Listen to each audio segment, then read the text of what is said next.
উত্তর কোরিয়া ইস্যুতে অনেক ধৈর্যের পরিচয় দিয়েছে যুক্তরাষ্ট্র, কিন্তু সহ্যের সীমা পেরিয়ে গেছে বলে হুঁশিয়ারি উচ্চারণ করেছেন মার্কিন ভাইস প্রেসিডেন্ট মাইক পেন্স।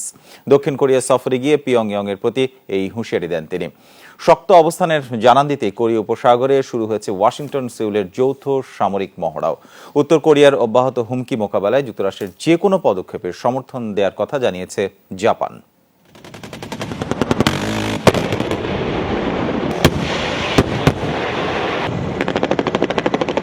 ক্রমেই বাড়ছে উত্তর কোরিয়া যুক্তরাষ্ট্র উত্তেজনা।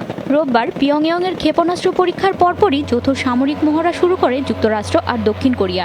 কোরীয় উপসাগরে দ্য ম্যাক্স থান্ডার নামের ওই মহড়ার মাধ্যমে পিয়ংইয়ংয়ের প্রতি শক্ত অবস্থানের জানান দিল যুক্তরাষ্ট্র।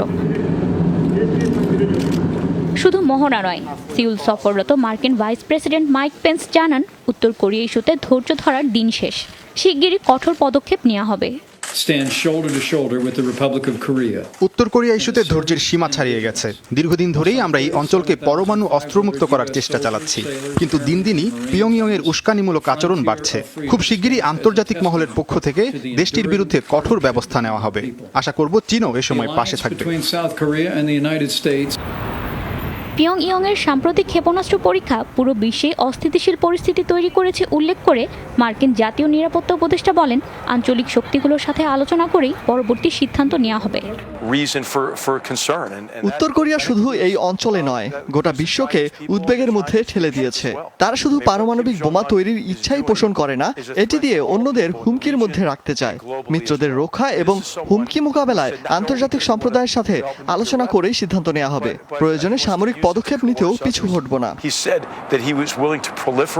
এদিকে উত্তর কোরিয়ার বিরুদ্ধে যুক্তরাষ্ট্রের অবস্থানের সমর্থন জানিয়েছে জাপান। প্রধানমন্ত্রী শিনজো আবে উত্তর কোরীয় সরকারের ওপর কঠোর চাপ প্রয়োগের পক্ষে থাকলেও কূটনৈতিক আলোচনার মাধ্যমে সংকট সমাধানের জোর দেন। কূটনৈতিকভাবে সমস্যা সমাধান সবচেয়ে জরুরি, কিন্তু শুধু নামমাত্র আলোচনায় বসা অর্থহীন। তাই উত্তর কোরিয়া সংকটের সমাধানে কঠোর পদক্ষেপের বিকল্প নেই। যুক্তরাষ্ট্রের যে কোনো পদক্ষেপে জাপানের সমর্থন থাকবে। কোরীয় উপদ্বীপে উত্তেজনা ঠেকাতে চীন কাজ করলেও বেশ কিছু আন্তর্জাতিক গণমাধ্যমের দাবি, চীন উত্তর কোরীয় সীমান্তে এরই মধ্যে 1.5 লাখের বেশি সেনা মোতায়েন করেছে বেইজিং।